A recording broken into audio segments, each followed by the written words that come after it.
తిరుపతి జిల్లా పుత్తూరు పట్టణంలో ఇద్దరు పిల్లలతో కలిసి తల్లి ఆత్మహత్య చేసుకున్న ఘటనలో భావోద్వేగంతో కూడినటువంటి దృశ్యాలు ఇప్పుడు బయటకు వస్తూ ఉన్నాయి. ఆత్మహత్యకు ముందు పద్మ రాసిన లేఖలోని మాటలు నిజంగా కన్నీళ్లు పెట్టిస్తుందండి. ఆ లేఖ చదువుతున్నప్పుడు కళ్ళెమ్మట నీళ్లు కారే పరిస్థితి. అన్నా, నన్ను క్షమించు, నువ్వు నాతో మాట్లాడి 8 ఏళ్ళు అవుతోంది. అన్నా, నువ్వంటే ప్రేమ లేక కాదు, నిన్ను ఫేస్ చేసే ధైర్యం లేదు నాకు. ఎందుకంటే నువ్వు అడిగే ఏ ఒక్క ప్రశ్నకు నా దగ్గర సమాధానం లేదు. కనీసం ఇప్పటికైనా నోరారా పాపా అని పిలు. చివరిసారిగా నన్ను, నా పిల్లల్ని వచ్చి చూడన్నా, ఇదే నా చివరి కోరిక అంటూ చనిపోయే ముందు పద్మ రాసినటువంటి ఆ లేఖ అందరి గుండెల్ని పిండేస్తోందండి. తల్లిదండ్రులని కాదని ప్రేమించి పెళ్లి చేసుకున్న వాడు తప్పుడు మార్గంలో ఉంటే ఆ ఇల్లాలు ఎంత బాధపడుతుందో తను రాసినటువంటి ఆ లేఖలో ఉన్నటువంటి పదాలే నిదర్శనంగా కనిపిస్తున్నాయి. ఆ ఇల్లాలు పడే బాధకి నిదర్శనమే పద్మ జీవిత గాథ. నిజంగా అక్కడ చుట్టుపక్కల ఉన్నవాళ్ళు, పద్మ కుటుంబ సభ్యులు, వాళ్ళ తల్లిదండ్రులు, ఇంకా తెలిసిన వాళ్ళందరూ కూడా వాళ్ళు చాలా అంటే చాలా రోధిస్తూ ఉన్నారు, బాధపడుతూ ఉన్నారు. పద్మ తను ఇంట్లోనే పిల్లలకి ఉరేసింది, తాను కూడా ఉరిపోసుకొని చనిపోయింది. చాలా బాధపడతా ఉన్నారు వారికి తెలిసిన వాళ్ళంతా కూడా. చనిపోయే ముందు ఒక లెటర్ రాసింది. అంటే కట్టుకున్నవాడు, ప్రేమించి పెళ్లి చేసుకున్నారు వీళ్ళు. కట్టుకున్నవాడు పూర్తిగా తన బాధ్యతల్ని విస్మరించి గాలికి తిరుగుతూ, ఒక జులాయిలాగా తిరుగుతూ, ఏమాత్రం భార్యని పిల్లల్ని పట్టించుకోకుండా, ఏ ఉద్యోగం లేకుండా, డబ్బులు సంపాదించకుండా, ఇంట్లో ఖర్చులకి ఇవ్వకుండా చాలా అంటే చాలా నరకం చూశానన్నా. ఎందుకు ప్రేమించి పెళ్లి చేసుకున్నానా అని చాలా బాధపడుతున్నాను. మీరు కూడా నాకు దూరమై కొన్ని సంవత్సరాలు అవుతుంది అని ఆ లెటర్లో ప్రస్తావిస్తూ ప్రత్యేకంగా అన్న గురించి కొన్ని మాటలు మాట్లాడింది. యాక్చువల్గా డిగ్రీ చదువుతున్నప్పుడు శివశంకర్ అనే వ్యక్తిని ఈ అమ్మాయి ప్రేమించి పెళ్లి చేసుకున్నారు. పెద్దల్ని ఎదిరించి మరీ పెళ్లి చేసుకున్నారు వీళ్ళు. పెళ్లి చేసుకుని జీవితం సాఫీగా ఉంటుంది, ప్రేమించి పెళ్లి చేసుకున్నాం కదా, నా మీద ప్రేమ ఉంది కదా, బాగా చూసుకుంటాడులే అని చెప్పి అనుకుంటుంది. కానీ ఎప్పుడైతే పెళ్లి చేసుకున్నాడో ప్రేమ మొత్తం పోయింది. ప్రేమ మొత్తం పోవటమే కాదు, కనీసం భార్య పిల్లల్ని, 2 పిల్లలు, తేజశ్రీ, లాస్య, ఒకళ్ళు 2వ తరగతి చదువుతున్నారు, ఒకళ్ళు యూకేజీ చదువుతూ ఉన్నారు. 2 ఆడపిల్లలు పుట్టారు.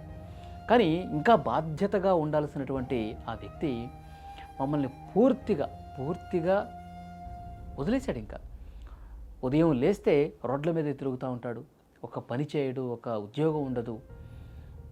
ఉన్న డబ్బులు మొత్తం కూడా ఏదన్నా అవసరం కోసం డబ్బులు నేను ఇస్తే, మొన్న డ్వాక్రా కట్టాలని చెప్పి, లోన్ కట్టాలని చెప్పి డబ్బులు ఇస్తే ఆ డబ్బుల్ని కూడా పూర్తిగా తాగి తందనాలాడు, తన ఖర్చుల కోసం జులాయిగా తిరుగుతూ ఖర్చు పెట్టేసుకున్నాడు తప్ప కనీసం ఇంటి అవసరాలు ఏమున్నాయో కూడా చూడట్లేదు.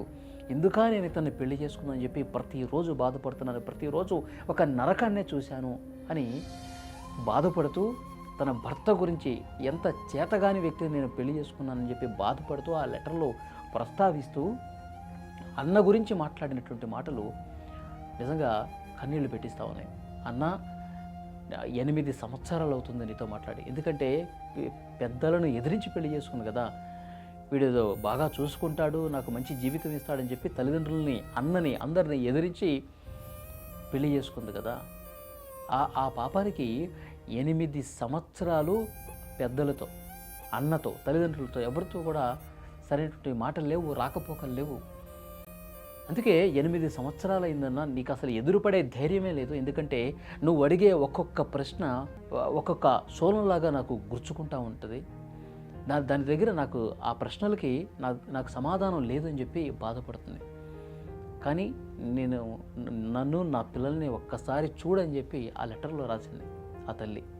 చూడండి, వాళ్ళ పాపలు కూడా ఎంత ముద్దొస్తున్నారో, ఎంత అందంగా ఉన్నారో.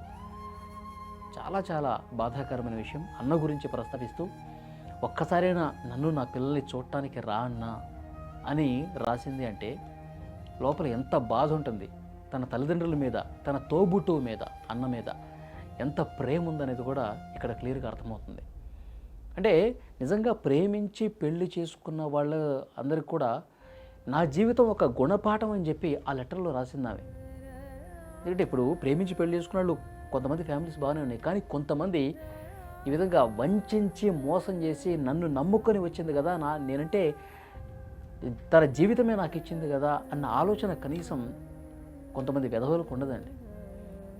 పాపం ఇద్దరు కూతుళ్లతో ఎంత బాధపడుతుంటుంది. ఏమే చనిపోవటానికి ముందు ఏం జరిగిందంటే, ఇద్దరు పిల్లలు కూడా స్థానికంగా ఒక ప్రైవేట్ పాఠశాలలో 2వ తరగతి యూకేజీ చదువుతున్నారు కదా పాపలు ఇద్దరు. 2:30 అయింది మధ్యాహ్నం.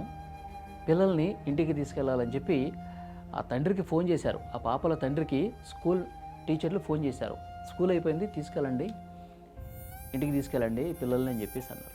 అంటే నేను బయట ఉన్నాను, నేను రాలేను అని చెప్పి ఎవరికో అక్కడ ఊళ్ళో ఉంటారు కదా వాళ్ళకి చెప్పి పిల్లల్ని పంపించాడు. సో ఈమె గాబరాగా ఎదురుగా వెళ్ళింది. పాపం పిల్లలు ఎట్లా వస్తారని చెప్పి ఎదురుగా వస్తే అప్పుడు మధ్యలో ఆ వ్యక్తి కలిసి నాకు ఫోన్ చేశాడమ్మా, నన్ను తీసుకురమ్మన్నాడు అని చెప్పి చెప్తే అప్పుడు ఆ పిల్లలు ఆ తల్లికి అప్పగించారు. ఎంత ఎంత బాధపడి ఉంటుంది. నువ్వు పని చేయవు, ఉద్యోగం చేయవు, ఇంట్లో కనీసం డబ్బులు ఇవ్వు, ఉన్న డబ్బులు కాస్త నువ్వు తాగుతూ తిరుగుతూ చేస్తా ఉన్నా, ఎందుకా నన్ను పెళ్లి చేసుకుంది. కనీసం 2 ఆడపిల్లలు ఉన్నారు, ఆడపిల్లల జీవితాలను కూడా నువ్వు పట్టించుకోవా? ఆ ఆడపిల్లల భవిష్యత్తు, ఇంకా ఆడపిల్లలు అంటే ఇంకా నీకు బాధ్యత ఇంకా పెరగాల, ఒక తండ్రిగా నీ బాధ్యతను నిర్వర్తించాలా, ఇలాంటి వ్యక్తిని చేసుకున్నందుకు అని మదన పడిపోతూ బాధపడిపోతూ అలాగే ఇంటికొచ్చి అసలు ఏ తల్లి తీసుకోలేనటువంటి నిర్ణయం తీసుకుంది పాపం. ముందుగా 2 పాపలు కూడా తాను కూడా హాల్కి వెళ్ళిపోయి ఆ పిల్లలు చనిపోయాక ఈవి కూడా బలవన మరణం చేసుకుంది, హాల్లోనే పోయింది. కానీ ఎంత బాధ కలుగుతుంది, ఈ వార్త చదువుతుంటే నాకు చాలా బాధ కలుగుతుందండి. నిజంగా నా కళ్ళు కూడా చెమరుస్తున్నాయి, చాలా అంటే చాలా బాధ కలుగుతుంది. నిజంగా నమ్మిన వ్యక్తి ఇంత దారుణంగా పట్టించుకోకుండా నిర్లక్ష్యం చేసి మోసం చేస్తే, ఇటు తల్లిదండ్రుల దగ్గరికి వెళ్ళలేదు, అన్నంటే ఎంత అభిమానం చూడాలి. లెటర్లో రాసింది, అన్న 8 ఏండ్లు అవుతుందన్న నిన్ను చూడాలని కలవాలని అమ్మా నాన్నలతో మాట్లాడని నాకు ఉంటుంది, కానీ నిన్ను మొహం చూపించలేను, ఆ ధైర్యం నాకు లేదు. చివరిసారిగా చూడంటే ఇట్లా వాళ్ళు విగత జీవులుగా చనిపోయినటువంటి వాళ్ళని చూడటానికి ఆ అన్న ఇప్పుడు వెళ్తా ఉంటాడు.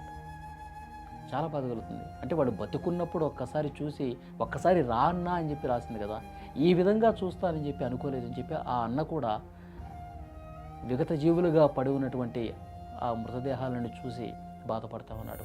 ఆ తల్లిదండ్రులు కూడా రోధిస్తూ ఉన్నారు. చూడండి వాళ్ళ బాధ ఎలా ఉందో.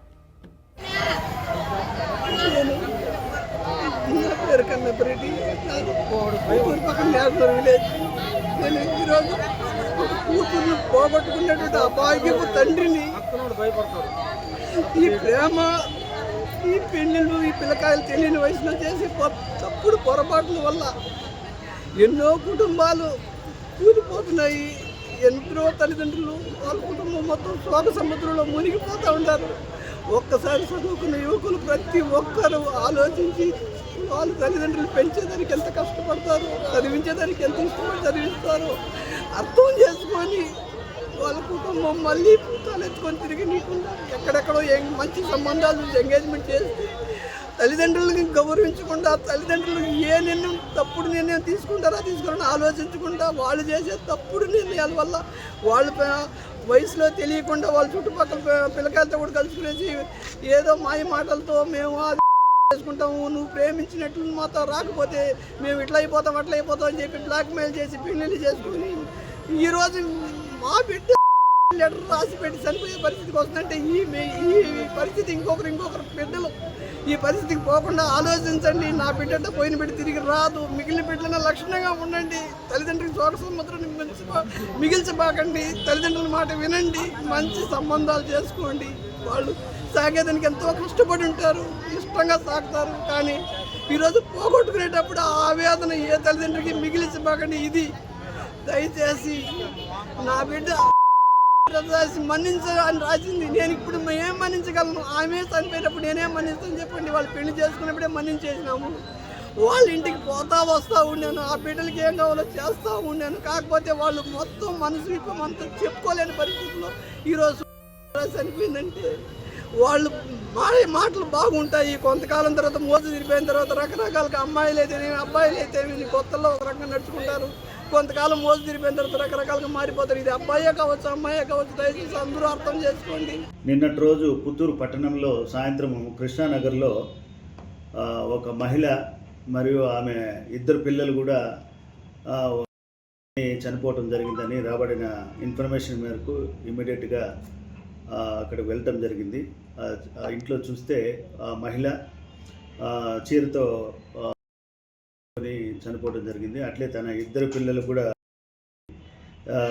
తాను కూడా ఆడ తెలుస్తూ ఉంది.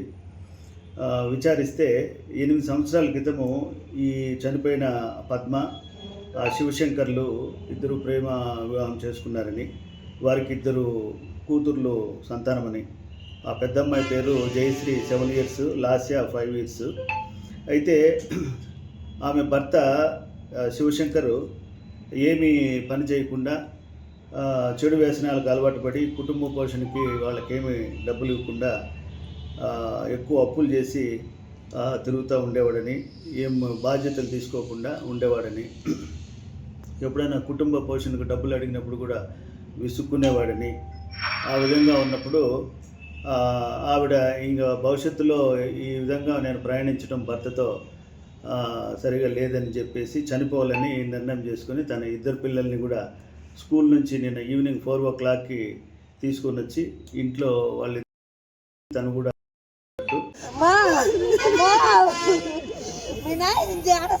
కన్న గడపలేదమ్మా.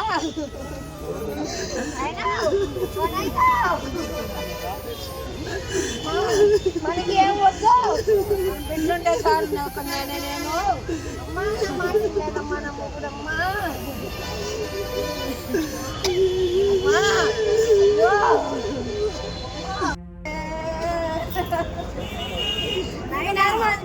ఇందులోకి తల్లితే నీకు తర్వాత ఏమంటే బతికేదమ్మా.